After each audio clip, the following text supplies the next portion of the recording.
Bien, ya tenemos en línea la senadora y presidenta de la UDI, Jacqueline Van Rysselberghe, con quien pasamos a analizar justamente los resultados. ¿Cómo está, senadora? Buenos días.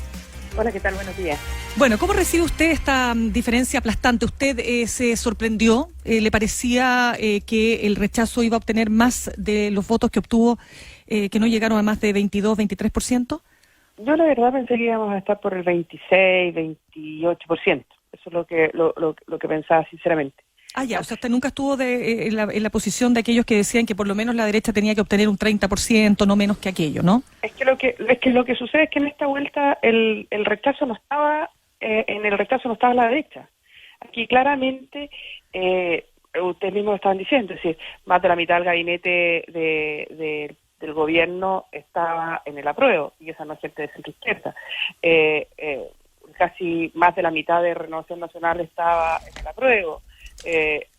Evópolis estaba en la prueba, a última hora se cambió unos pocos para el rechazo.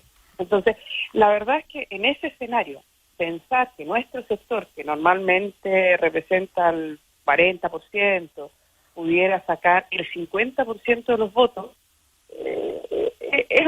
es un buen deseo, pero no pasa de ser de eso. Entonces, ¿tenía razón o tiene razón José Antonio Kast cuando anoche decía que la derrota más grande es que algunos no hayan defendido sus convicciones? No. Yo creo que acá digamos, eran caminos distintos. Nosotros estuvimos ahí, José Antonio no estuvo en la negociación. Parte del tema fue que hubiese un plebiscito, ¿ya? Y dentro de ese plebiscito, dado que era una realidad, porque para nosotros era importante, lo que nosotros pusimos el énfasis fue que la convención constituyente o la comisión mixta, lo que fuera, el órgano constituyente, aprobase sus contenidos por 2/3, de manera que cuando esto se hiciese, se forzaran a los consensos y se borrara del escenario la motoniveladora, digamos, se obligara a generar grandes acuerdos, porque eso le da estabilidad al país. Entonces, la verdad es que, dado que iba a haber un plebiscito, lo que nosotros pensamos, y esa fue la razón que nosotros salimos a decir al día siguiente, de que estábamos por el rechazo, probablemente cuando el rechazo marcaba 5 puntos, el día 16 de noviembre, que en esta sociedad hay gente que pensamos que no hay que partir de cero, hay gente que pensamos que hay que modificar las cosas, que hay que cambiar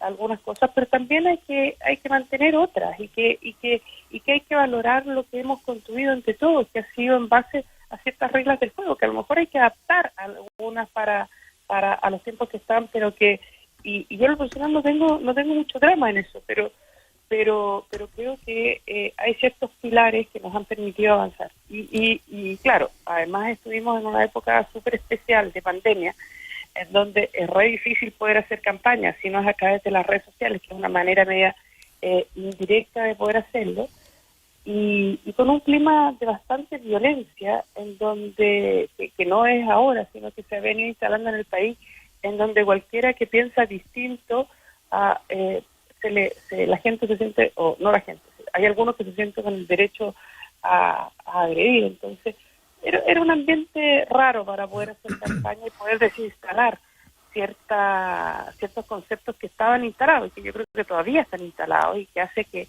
hay que actuar con bastante prudencia, porque las personas tienen expectativas extremadamente altas de lo que va a ser esta nueva Constitución. Senadora, ¿qué lectura y qué análisis hace usted de una realidad que aparece como muy aplastante? Hay un país entero que geográficamente de norte a sur se vuelca por el apruebo con esta proporción impresionante de 78-21, 78-22. En la Araucanía se da un cuadro un poquito distinto, con un 67-33, 2/3 por el apruebo y 1/3 por el rechazo. Como región es la mejor votación del rechazo, con algunas comunas como Victoria, donde la proporción se estrecha un poquito, pero el apruebo arrasa igual con un 58% versus un 42% para el rechazo en la comuna de Victoria. Pero ninguna comuna de la Araucanía, a diferencia de lo que pasó en el 88, que como región estuvo por el sí, ninguna comuna de la Araucanía, siquiera a nivel comunal, estuvo por el rechazo. Y las únicas comunas, al menos con peso, revisando todas las comunas del país, que están por el rechazo en Chile, son las 3 comunas más privilegiadas, más ricas del país: Vitacura, Lo Barnechea y Las Condes. y Colchane en el extremo norte, en el norte, que donde hay votan un par de cientos de personas, que curiosamente ahí arrasó el rechazo. ¿Qué lectura hace usted eso? Es como que el rechazo se asocia solo a los ricos, a los más privilegiados, y el país entero está por el apruebo. A ver, es que a mí no me extraña, como te digo, porque la mayoría de, si tú ves, porque no es ni de centro derecha ni centro izquierda, era bastante cruzado. Acá yo creo que nadie puede arrogarse el triunfo de la prueba. Claro, o sea, a eso voy, que claramente la prueba es muy transversal. Entonces el rechazo queda reducido a un grupo de privilegiados en Chile. ¿Cómo lo asocia eso usted? Es decir, en mi región el rechazo sacó 26% y te aseguro que ese 26% no son personas privilegiadas. El Lota saca, es decir, no, yo creo que es una cosa distinta. Yo creo que acá se instaló. Yo vi una propaganda hace algunos meses atrás de una senadora que decía, ¿quiere más áreas verdes? Vota apruebo. Yo escuchaba en las entrevistas que hacían por televisión que la gente piensa que con una nueva constitución se le van a mejorar, lo escuché, no es que yo esté haciendo una interpretación, le va a mejorar la pensión, eso no es así. Entonces hay expectativas súper altas en cuanto al poder que tiene una nueva constitución. Yo sinceramente espero que las pensiones se arreglen, porque nosotros tenemos una propuesta súper buena de pensiones que hemos trabajado, que le pedimos al gobierno que la modelara, poder aprobarla lo antes posible. Nos hubiera encantado presentarla antes del plebiscito, pero no alcanzamos. Senadora, pero por ejemplo, cuando uno observa todo lo que fue la arremetida de Pablo Longueira, que decide dejar, ¿no es cierto?, 7 años de ostracismo político para entrar de lleno en la opción apruebo, él mismo señalaba lo equivocado que estaba su propio partido. Él decía incluso, fíjese, me llegan mensajes del rechazo con un nivel de terror, es decir, con campaña del terror, que hasta a mí me da miedo. Entonces, yo le pregunto, ¿no hubo ahí quizás una incapacidad de su partido, le estoy hablando derechamente, de entender la realidad, de entender hacia dónde va el país, qué es lo que el país quiere, y de alguna manera ustedes se atrincheraron en una postura? Y se lo digo porque es lo mismo que ha señalado no solo Pablo Longueira, sino que el candidato mejor rankeado hasta el minuto, que es Joaquín Lavín. No, mira, pues esa puede ser una lectura, sí, pero como te digo, pero nosotros creemos que es una sociedad diversa. Cuando nos enfrentamos, porque las cosas son como son y no como uno le gustaría que fueran.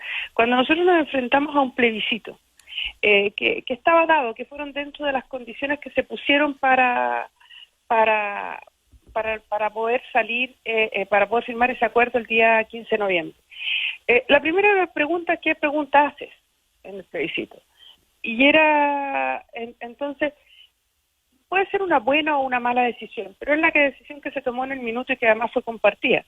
Era la gente que cree que los cambios tienen que hacerse dentro de la institucionalidad. Le damos una opción para que pueda pronunciarse, para que de esta manera este plebiscito sea participativo, o simplemente hacemos una pregunta, ¿quiere convención mixta o convención constituyente? En ese minuto, después que las cosas pasan, uno puede cambiar de opinión, pero en ese minuto, lo que nosotros pensamos, tiene que haber en ese voto del plebiscito una opción para que todo el mundo pueda pronunciarse. Los que quieren una convención mixta y también los que creen que esto tiene que hacerse dentro de la institucionalidad vigente. Y por eso es que se optaron por esas dos vías, el apruebo y el rechazo. Claro. Entonces, cuando tú optas por eso, tú también después te enfrentas a una segunda decisión. Dejas esa opción de esa gente que existe, podrá ser un 20%, un 22%, un 20%, sí, da lo mismo.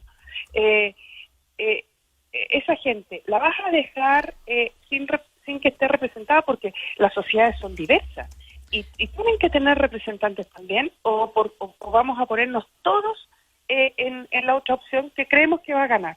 Yo creo que de todas maneras, senadora, sabemos que usted se tiene que ir, así que nada, la pregunta es la siguiente. La opción rechazo decía, estamos por el rechazo pero con reforma, lo que significa que ustedes están dispuestos a hacer cambios. ¿Cuáles son esos cambios aparte de las pensiones? Y ahora sí, de lleno en esto que va a ser la nueva Constitución, que entendemos que es un camino paralelo, naturalmente, a las demandas de la ciudadanía, como usted lo ha dicho, las pensiones. ¿Qué cambios están dispuestos a hacer? No, yo no tengo mayores problemas, ponte tú, en incorporar mayores derechos en la Constitución. Es decir, de hecho, pero la gente tiene que tener claro que si tú incorporas mayores derechos, eso es una expresión de deseo, no necesariamente se va a concretar en el minuto. Pero es un piso para ustedes, por ejemplo, el derecho a la vivienda, el derecho a la salud. Bueno, el derecho a la salud está obviamente consignado, pero... Claro. Pero me refiero a ciertos derechos sociales. ¿Para usted sería un piso? No, a mí no, es decir, no sé si un piso no, pero para mí no hay ningún problema incorporarlo. Pero lo que me preocupa a mí, más que eso, es que acá eso no te asegura que tú vas a tener eso que dice la Constitución. Hoy día está en la Constitución el derecho a vivir en un medio ambiente libre de contaminación. Es hacia donde hay que orientarse. ¿Te fijas?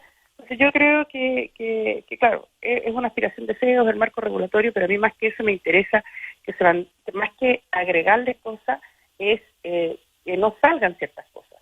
A mí me interesa que se mantenga el Banco Central autónomo, por ejemplo, para que podamos seguir poniéndonos de pie y los gobiernos de turno no se pongan a fabricar billetes con mano a la cabeza.